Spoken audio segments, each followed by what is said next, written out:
Assalamualaikum and good greetings. So today I will be watching a video titled Why I Left Islam. This is by Harris Sultan. I'm new to this channel. Haven't seen any of his video before. Just interested with the title and want to see what he have to say about why he left Islam. So without further ado, let's watch.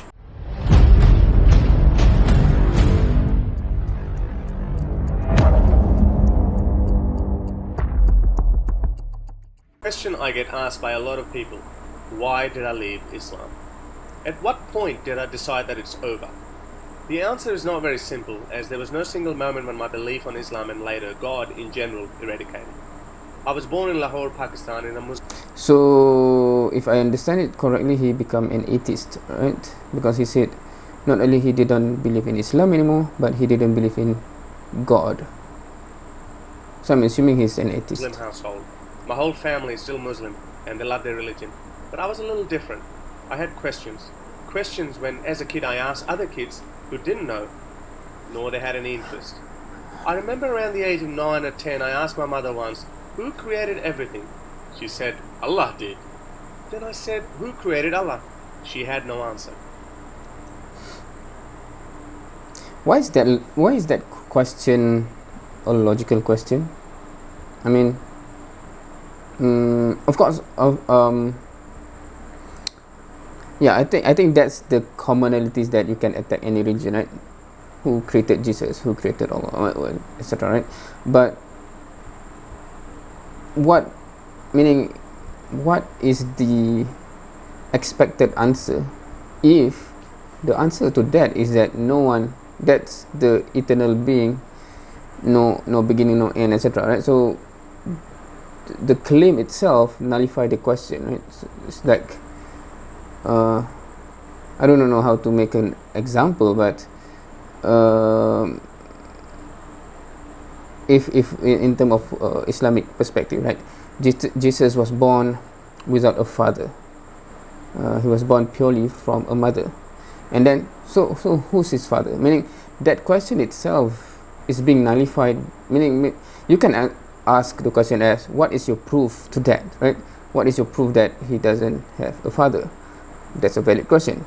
But if the question itself is opposing the claim, then that doesn't make sense, right? Who then who created, who is his father, right? No, the claim itself says he doesn't have any father, for example. My mother, despite of my atheism, still loves me and did not want me to make this video. She could not convince me why I shouldn't make it. Someone will kill you is not a good enough reason. Is that the mother's word or is it his own? I don't know, because he didn't specifically say the mother said that, but he just uttered as if to paint a picture that he's doing this at the danger of someone want to kill him. I grew up as a Muslim, went to the mosque for the Jummah prayers, read Quran in Arabic as per the tradition, but a lot of things still didn't make any sense. Growing up in Pakistan in the 90s, internet was still new and answers were not around, so it was frustrating. There came a point in my life when God did it no longer makes sense to me. To understand the validity of Islam or any other religion, I set a criterion. Is there any evidence in favor of Allah? Is the morality depicted in Islam good? Okay, the first question makes sense. Second question, how do you define good? Meaning the question itself begs another question, right? Because if you want to use this question to judge a certain faith or religion, how do you at the first place define what is good? Is the science in Islam correct? I started asking questions around these three main ones. I will be dishonest if I said that I could do this all by myself. Books like The God Delusion helped me a lot to understand the other side of the argument. I wouldn't have time to discuss each and every question in detail, but I do intend to do so in the future. These three questions led me away from Islam. But what about other gods? Gods of Hinduism, Christian God, Jewish God, Roman gods, Greek gods, or 1,000 other gods that people have died worshipping. After all, they would all claim that their religion passes the all three questions that are raised above. I could not study every religion in as much detail as Islam, so I could question the character of God in general and dismiss all other mythological gods. Why is the creator of billions of galaxies so obsessed with what we tiny humans do in our private lives? That's what type of fallacy is that? Is it a straw man? Because that assertion, as if religion actually says that God is obsessed with what we do. Right? Of course, many people from hearing this see it because they see it as when God put certain law, certain prescription in our life, that implies God are so well what do you call it? Meaning so obsessed with our life. I mean that assertion itself should be questioned, in my opinion, right? How do you come to that conclusion to question that in the first place? Because from a perspective, God couldn't, meaning in Islam, it is clearly said that if everyone believe in Allah and worship throughout everyone in the planet, it doesn't even increase his power, his knowledge, his magnificent, his majestic, whatever, right? If everyone disobey, turn their back on the truth, etc., God do not even lose anything, right? So it is not, meaning the creator doesn't desire that, no need that, right? So from Islamic perspective, I think that's quite clear. I'm not sure about other religion, but that question itself is kind of, I'm not sure is it fitting a strawman argument or not. He gets angry if we sleep with someone of our own gender. He gets angry if we not have some ceremony before we sleep with someone. If we do not worship him, he gets so angry that he will torture his own creation in hell for eternity. What is so special about worshipping? Okay, this question, I think it's quite similar to how, meaning in terms of Christian versus Islam, right? So the points against Islam tend to be the jurisprudence, right? So they attacked on specific prescription, etc., right? So here also the focus is, although the first three questions mentioned, the first question is about the proof of the creator, right? But the focus here so far is mainly on when this prescription, we know the prescription, we shouldn't do this, this is a sin, etc. Then it goes to say, why is if there's God, why he's so obsessed about these things, right? So what, because for me the question itself need to be scrutinized. I'm not sure if I can convey this properly, but question the question, right? Is the question valid in the first place before you are, your mindset shaped by the question? The creator of billions and billions of galaxies has an ego of a child. Again, another assertion that, what type of policy is it? I forgot already. If I tell a child that he cannot have that chocolate, then he starts screaming and crying until he gets his own way. This is very similar to all the man-made gods. Worship me or I will burn you in hell forever. Why does this God, who wants us to believe in him so badly, shows no evidence of his existence? Yeah, that's false. Of course, to say it's false because it's just like clear, right? But we have to discuss. So what are the how to say, proof of existence, right? So that require another video, I think, if we want to discuss on that. Not to make this video too long. He can reveal himself right now in front of the White House and end all wars. So that is the thing, because the premise here is as if God really desire for people to find him. Then why don't you just show yourself, right? So it seems logical, but from the narrative of Islamic teaching, we are being created and sent on this planet as a test. So that premise itself, meaning that it is a test. It is not like, oh come on, please find me, please. It's not like that, right? So because the way this question comes, meaning the perspective seems like the perspective is that God desire in the sense that please find me, meaning in that case, right? So if that is the case, just show yourself, right? Why don't you show yourself? So but from this teaching, it's not like that. So I'm not sure, I cannot comment on other religion. So yeah, he can show up today and say, hey, this is who I am, this is what my name is, and I want you to do this and this. End of story. But he wants to hide himself, and then he wants to blame his creation for not believing in him. Muslims and apologists of other faiths say, well, our God sent his message thousands of years ago. Which begs another question. Why did Abrahamic God send all the messages to this tiny part of the Middle East? What about people who did not get his message on the other side of the planet, say Australia or Americas? They did not know about Muhammad or any other Middle Eastern god until they were discovered in the 15th century and later. Okay, so from Islamic perspective, we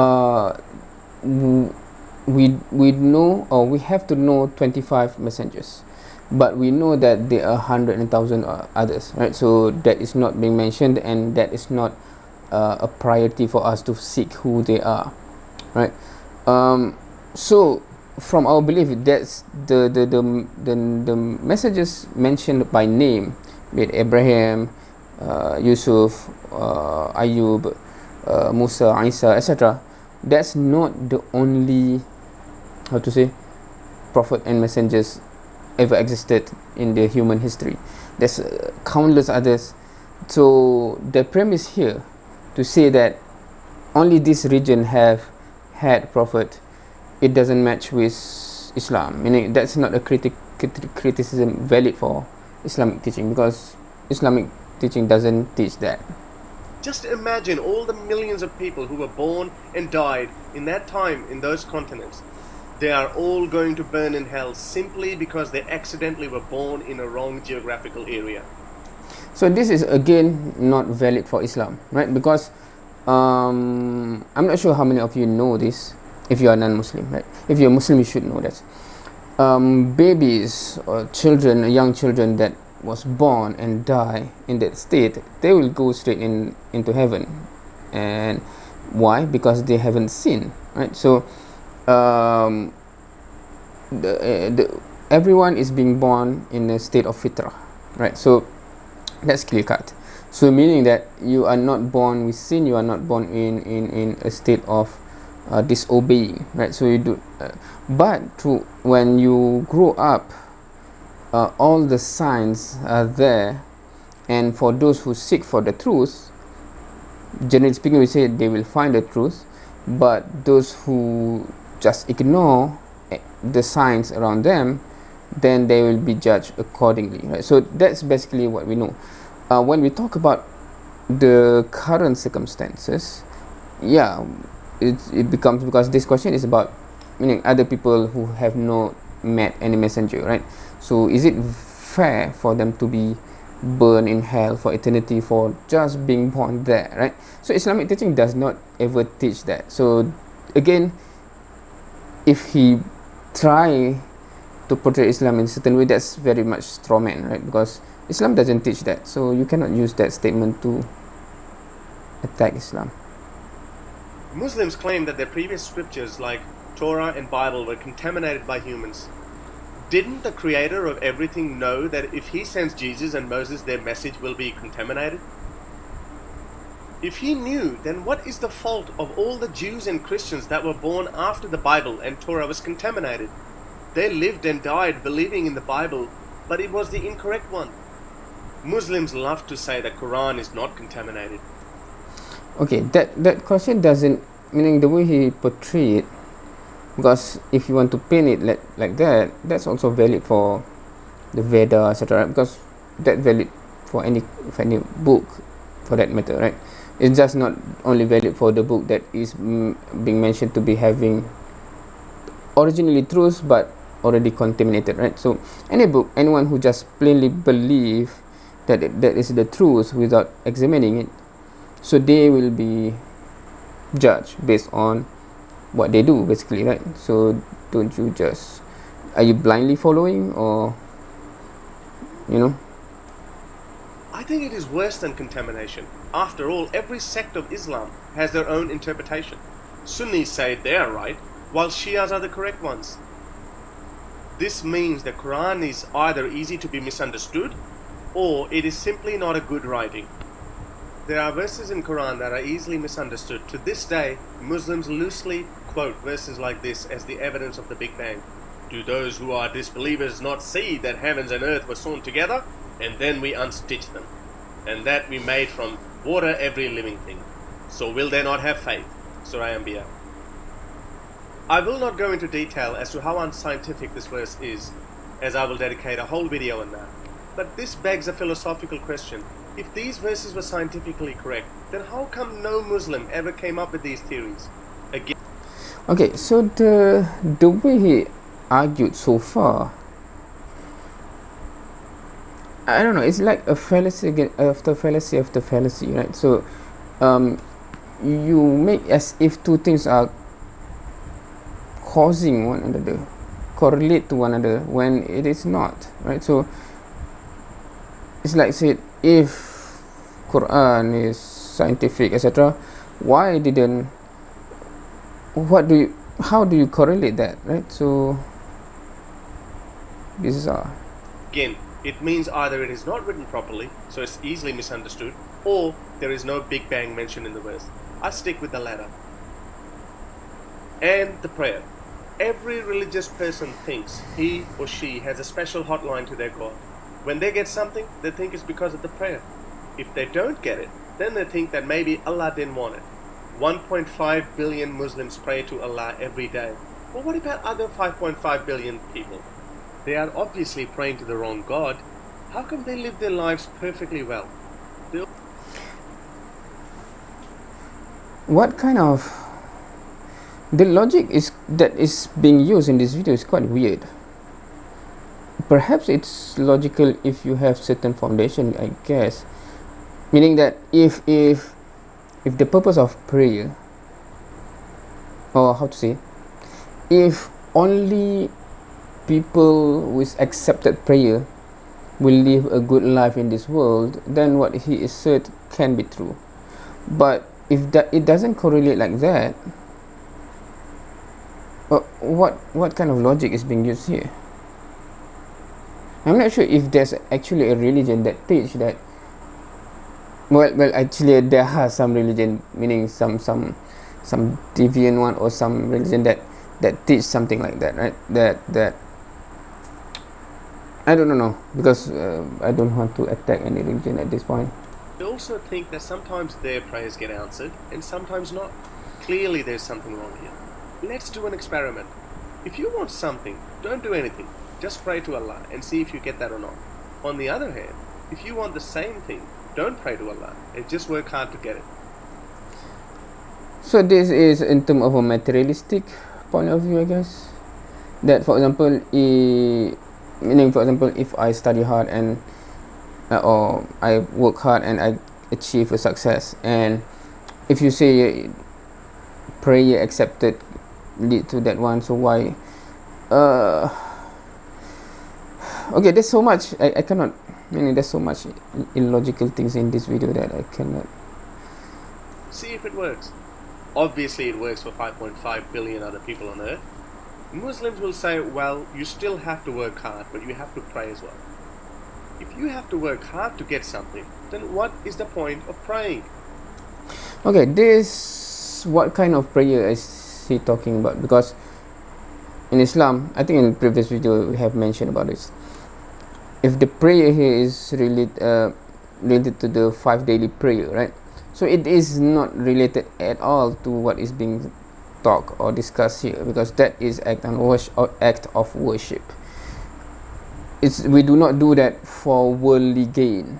I do not pray 5 times a day so that I can have this job. It doesn't have any relation there.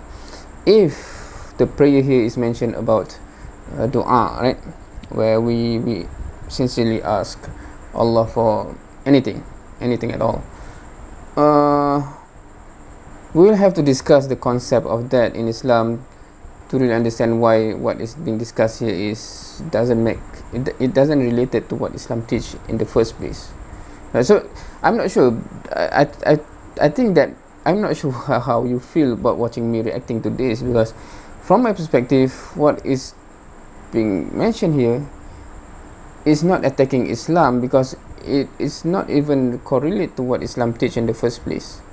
It's only logical if you have certain other worldview and then you want to paint Islam in a certain way. Lastly, people ask me, why don't you keep your atheistic views to yourself? The answer is very simple. I live a free life, free of any hell fear or any other baggage that comes with religion. I enjoy my life and it's great to be alive. I can drink alcohol. I don't have to hate homosexuals. I don't have That's another straw man, right? Because for those who watch this, you will have the assumption that Islam teach Muslim to hate homosexuals. Homosexual meaning people with that tendency, right? Where does that come from? If you want to say, but Islam says it's wrong. Yes, Islam says it's wrong, but what that have to do with hating anyone, right? So I know there are Muslim also that have that, disconnected brain cell or something, that just because Allah says this is wrong, it is as if they understand it as if I have to hate those who commit those wrongdoing, right? When if you understand Islam, it's not like that. You have to love those people so much that you want the best for them, and you want them to,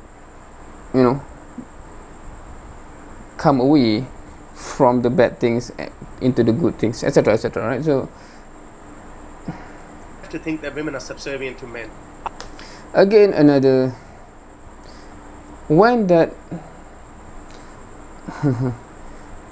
so there's so much straw man going on that my brain cannot function anymore. Of course, I can understand why this video can be. I haven't seen the comment, but normally for those who have already a bad assumption about Islam, they say, yeah, that's, I can see that happening. But for those who understand Islam, that when did Islam say that? When did Islam say that? So all of those attacks is not against Islam, it's against some straw man that is being painted as Islam. I don't have to believe that women are inferior to men. I don't have to hate certain animals. That's even funnier. Who on earth say Islam teach us to hate certain animal? And I think puppy and a pig there, right?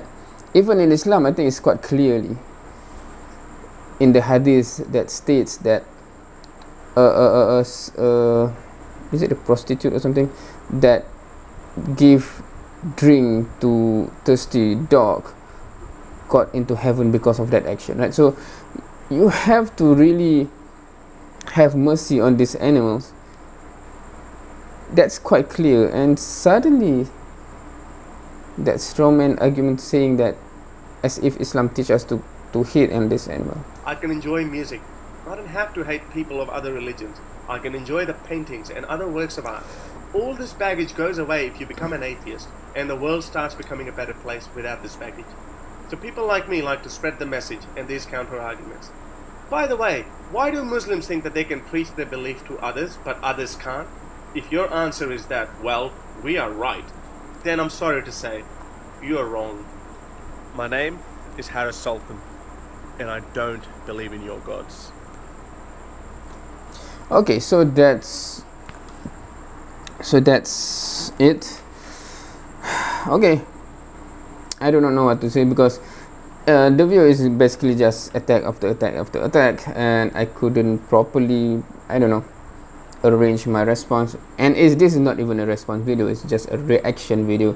So I reacted as I would after hearing each of these points. What do you think? How many of the strawmen that can you detect? And if you are non-Muslim, how convincing is that? please share, because I would really like to understand how it affect those who do not really understand or who already have a prejudice against Islam, right? So yeah. And if you are Muslim, meaning, did that video affect you? Meaning, yeah, what type of feeling you had when you look at that, right? So because I do fear actually that some Muslims tend to become angry, etc., that and then turn to hate to anyone speaking like that, right? Basically it's like attack against Islam, but the way we react is as if we are being taught to respond hate with hate or something. I'm not sure where that come from, honestly. If you are Muslim and you think that Islam teach like that, please do tell me where you get that from as well, because I really want to know. But anyway, that's it for today. I think hopefully not for the week, because I'm not sure whether I can find any more time to watch any video this week. It's had been such a hectic week, and hopefully there will be another one this week. Hopefully, inshallah. I cannot guarantee such a hectic week. Make dua for me, inshallah. With that, thank you for watching. It's after midnight, so I'm already.